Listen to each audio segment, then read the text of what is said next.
Et bonjour, je suis Charline et je suis la fondatrice du studio Chaboté. C'est la première de l'année, donc déjà je vais commencer par te souhaiter mes meilleurs vœux pour cette année 2026, surtout la santé. Bon, de l'amour, du partage, des rires et explosion de paillettes bien évidemment, mais surtout la santé. Prendre soin de soi, prendre soin des autres, bref, le meilleur pour cette année 2026. Donc je te disais, je suis Charline et j'ai créé Chaboté.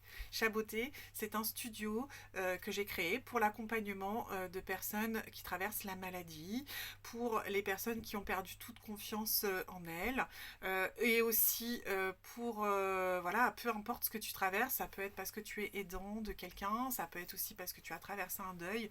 En tout cas, il est arrivé quelque chose et ce studio a été créé pour que tu sois bien, pour que tu puisses déposer, pour que tu puisses être écouté et surtout pour qu'on puisse trouver des alternatives pour que tu te sentes bien. Aujourd'hui, la vidéo d'aujourd'hui va être sur le comment reprendre soin de soi et par quoi commencer parce que effectivement, lorsque tu traverses une période difficile, tu vas certainement te sentir un peu fatigué, perdu, déconnecté, tu sais pas trop. Mais comment on faisait avant en fait parce que tu as mis toute ton énergie à combattre soit la maladie, à combattre et être tout le temps, tu vois, le pilier pour quelqu'un que tu as aidé, et donc tu t'es oublié et tu ne sais plus par quel bout commencer.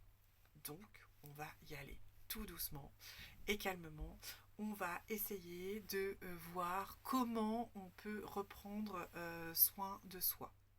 Et donc, effectivement, après une période difficile, on peut se sentir, et on a le droit de se sentir fatigué, on est éprouvé d'abord, et on ne sait pas par quel bout commencer.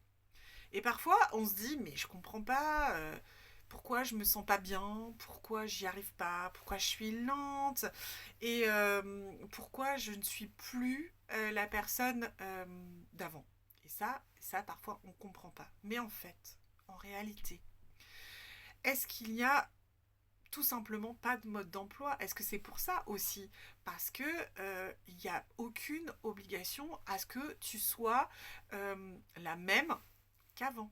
Parce qu'encore une fois, il y a eu un traumatisme, il y a eu quelque chose qui s'est fissuré, et donc forcément, bah, c'est plus compliqué et tu es un petit peu perdu. Donc ensemble, on va redéfinir ce qu'est le prendre soin de soi. Et donc, reprendre soin de soi, ce n'est pas redevenir la personne d'avant, c'est apprendre à se respecter dans ce que l'on est aujourd'hui. Ben oui, parce que tu as changé. Peut-être même, tu as même plus la même vision que tu avais avant, parce que tu as, encore une fois, eu des traumatismes qui ont fait que tu as plus la même réflexion, tu as plus la même façon de parler, tu as même plus les mêmes priorités. Et donc, prendre soin de soi, ça peut être aussi accepter d'être fatigué, accepter de ralentir, accepter de faire les choses avec plus de lenteur, mais aussi accepter de demander de l'aide. Et ça, je sais que parfois c'est compliqué parce que on aime bien, tout gérer. Et donc, tu vois, tout ça, c'est compliqué. Et puis, est-ce qu'on s'accorde le temps de respirer? Est-ce qu'on s'accorde, tu vois, le temps de se poser et de voir ce qu'on a plus envie d'avoir et ce qui nous fait du bien réellement? Et ça, je pense que le fait de se poser simplement, pas toute la journée, on n'est pas obligé, mais tu vois, c'est aussi prendre du temps pour soi que de se poser et de savoir ce qu'on a envie et surtout ce qu'on n'a plus envie. Et donc, ce sont des petits gestes, effectivement, parfois ça va paraître, tu vois, complètement minime, mais tous ces petits gestes vont compter énormément sur la façon dont tu vas te sentir. Et donc, mon rôle au studio, quand je reçois au studio et que je fais l'accompagnement, ce n'est pas de décider à ta place ce qui est bon pour toi ou ce qu'il faut faire pour que tu te sentes mieux, mais c'est vraiment de t'accompagner avec respect et douceur et ensemble trouver une alternative, bref, quelque chose pour que tu te sentes bien et que tu reprennes confiance en toi. De toute façon, tu n'as rien à prouver. Tu n'as pas à être forte tout le temps parce que c'est fatigant, parce que nous ne sommes pas des robots et qu'on ne peut pas être fort tout le temps. C'est pas possible. Et donc, tu as le droit d'y aller lentement. Tu as le droit de pas être, tu vois, en forme tout le temps. Et même comme ça, de toute façon, tu fais de ton mieux. Mais oui, toujours, tout le temps, tu fais de ton mieux. Donc, tu peux pas, il y a des jours où tu peux pas faire plus. Tu voudrais faire plus, mais tu ne peux pas faire plus. Et c'est ok, tu fais de ton mieux.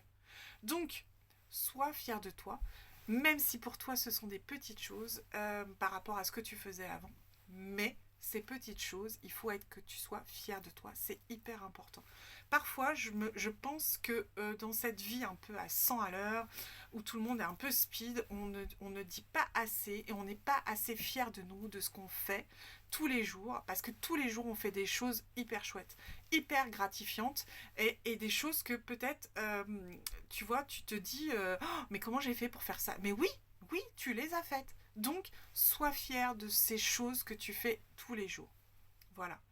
Et donc, si cette vidéo te parle, écoute, je t'invite à t'abonner sur cette chaîne. Ici, c'est vraiment du partage, de l'échange, des mots doux pour que tu te sentes bien. Et voilà. Donc, je peux te recevoir aussi au studio, bien évidemment. Le studio a été créé avec beaucoup d'amour, encore une fois. C'est un espace doux, un endroit où on va s'occuper de toi, tout simplement. Voilà. Donc, je te dis à très vite, à très vite. À bientôt, ciao.